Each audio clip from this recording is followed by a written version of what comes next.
Do. Hey, we're going live, and it's the 5 a.m. Mester Scrum Show, and I hope you're doing well at this early morning hour. It's 5:51 a.m. This is our 371st show, and I am Greg Mester, Scrum Master and Agile Coach, here to share and talk with you about Agile and Scrum in a practical and tactical way, so you can get home to your family and friends, deliver value to the customer, and do all that without working 60, 80 hours a week. So you can have some fun, right? And that's the idea. And do it smartly. Well, I got my hair buzzed, so I can tell you a little bit about that. Doing a little agile thought process at the same time. So what I do, because it's COVID, just got a COVID cut, right? It's as tight as you're gonna get, right, without going bald. And so I let my son cut my hair first with the razor, and then I let my daughter do it, and then my wife has a ball, and she like shaves it all off because that's what her goal is one day, to shave it bald. Anyway, so what am I doing? So I'm taking advantage of the opportunity. I am teaching my kids a skill, and I'm paying them $5 each for doing it. I figured I'd pay $10 to $15 to the barber to cut my hair. Anyhow, I might also give each one of my kids like $5. They get used to using a razor and cutting hair. Maybe one day they'll learn a trade. Okay, I'm training my kids and they're 7 and 9, but start them early. Why not? Right? They get a feeling how the razor goes. I was telling my son the other day, I said, if you get good at this and you figure out how to work it, you could give all your buddies haircuts for $5 a pop, man. Say, like, you can be like the hair cutter dude. He's like, really? I can make money at this? I'm like, yeah. So they're learning how to get paid for doing what they do, learning a trade, learning a skill.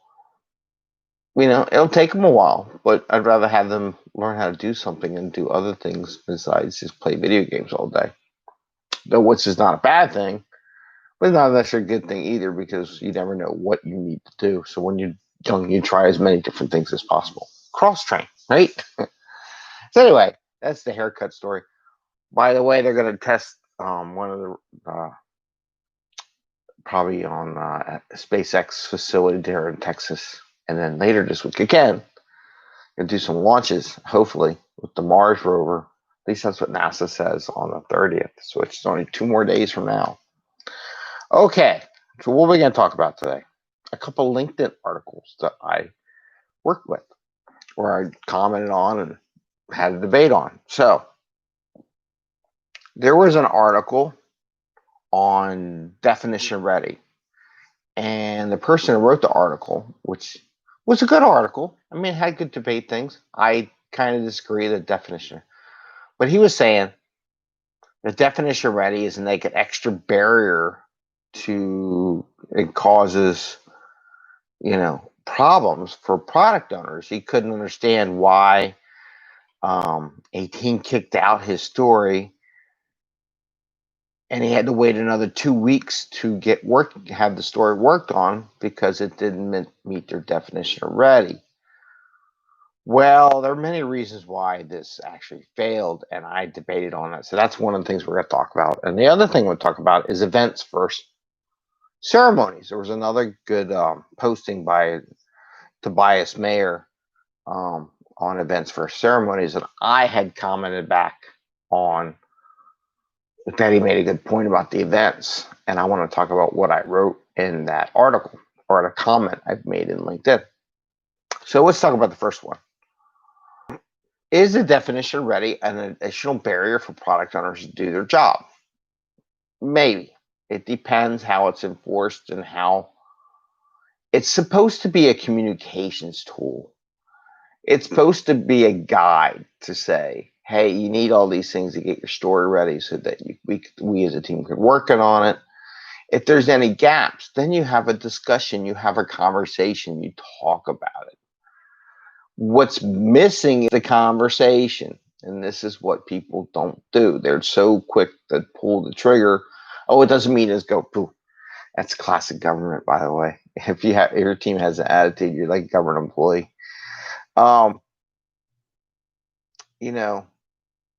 Here. So I'm gonna go with some of my points I wrote down here. Right. Here's some of the points. The story was missing something the team asked for. Right. So it was missing something. The team asked them for it. There was no follow up until 2 days into the sprint on that piece of information. So here's his first failure as a product owner. You knew when the sprint was starting. So let me give you a little more things. So the idea was the guy had a story that he needed another team to work on. One story. He had put that story into the backlog of the other team, and I guess they talked about it and said, sure. The other team came back and said, hey, we're missing some information. We need to know who these protocols or whatever it was. And could you get back to us, right? The guy never got back until 2 days into the sprint. And then all of a sudden, he's surprised that his story got kicked out of the sprint backlog. It's like, what happened? So there's lots of things that are going wrong here as a product owner. One, you should have contacted the team before sprint planning and said, I'm still waiting to hear back from so-and-so, but I will get it for you. So please, keep it in your sprint backlog. But as soon as I get it, I will get it to you. Don't wait until 2 days after the thing starts, assuming that they kept it in. They got other work to do. They're usually a good team is busy, right? And they have a lot of things to do. They'd rather work on stuff, get credit for, and produce value to the company when it's ready. And plus, I will go in other areas about that too. But so this is one mistake. Mistake number one, PO did not follow up with the team and communicate with the team. That's the PO's fault. That ain't the team's fault, right? Then you got to listen to the story. So he came back 2 days later, and the PO was surprised that the team removed the story, and he found out so he was surprised 2 days later. So why the heck wasn't the PO at the sprint planning session? They know how Scrum works, right? Or said, hey, when you get to my story, if you can't be there, give them a note to say, if you have an issue, please contact me about the story. Just leaving something in somebody's backlog and expecting someone else to maintain it for you and to care for it like it is your baby is wrong. You're going to fail, and that is a mistake. To assume that another team cares about your backlog story as much as you do is an assumption. And when you assume, what happens, right? So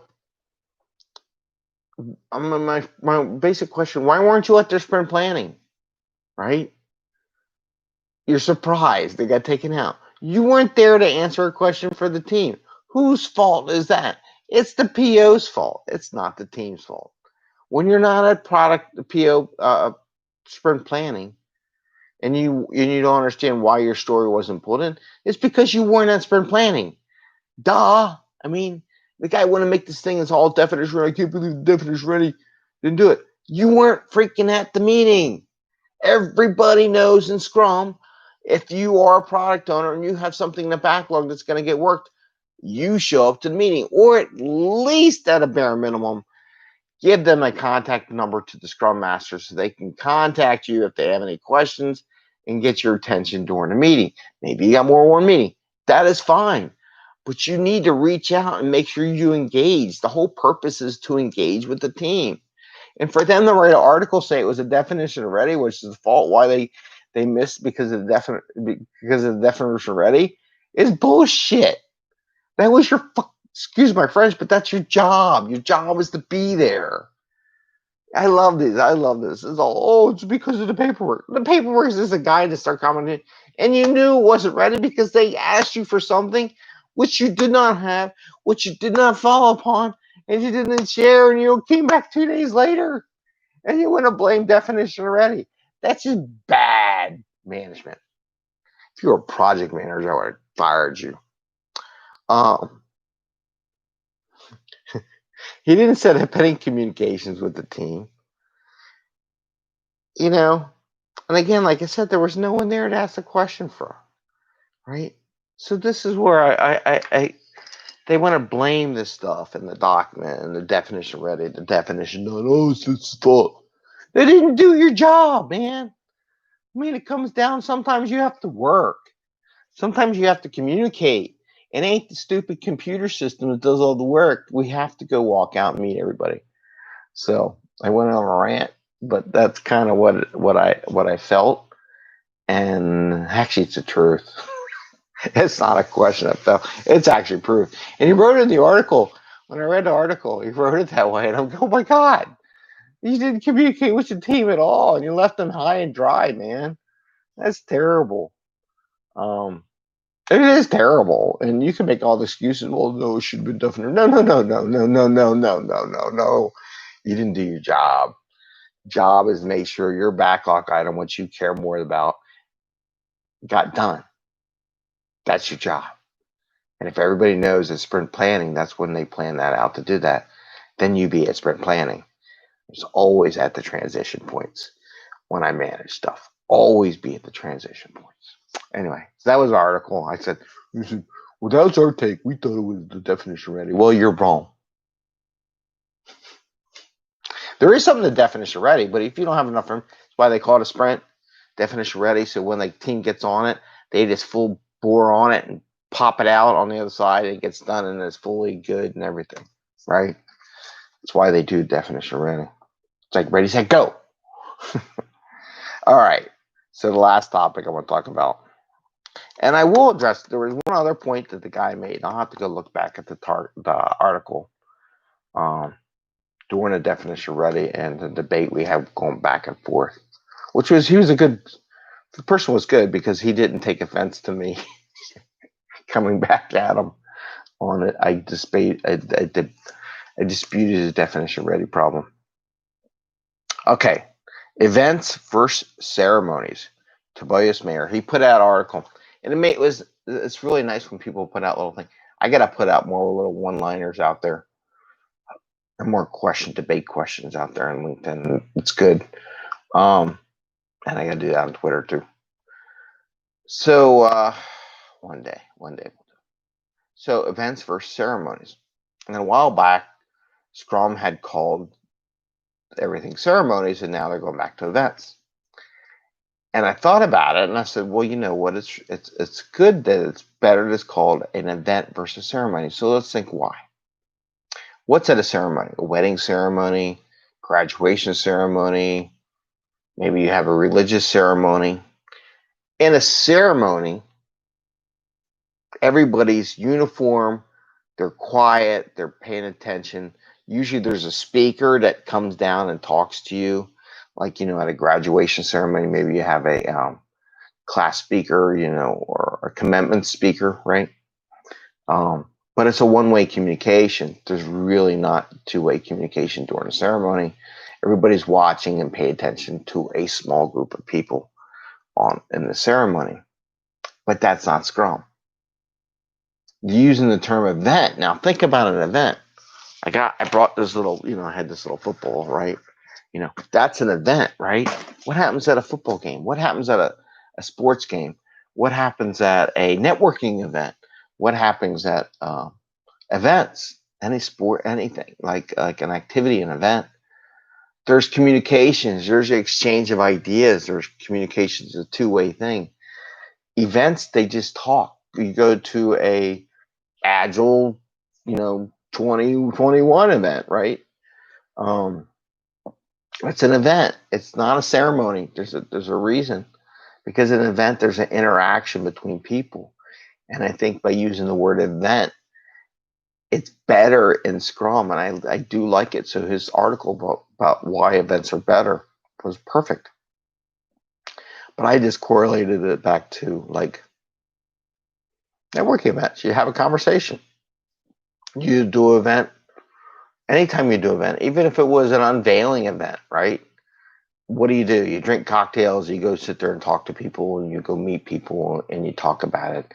There may be a little bit of a presentation, but then everybody goes back to conversation.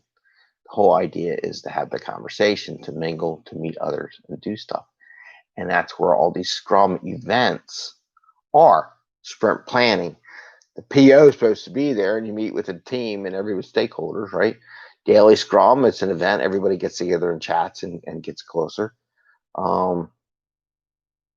Sprint review, right? We have an event. We interact, and we present the product line, and we interact on how it went and what we thought about it.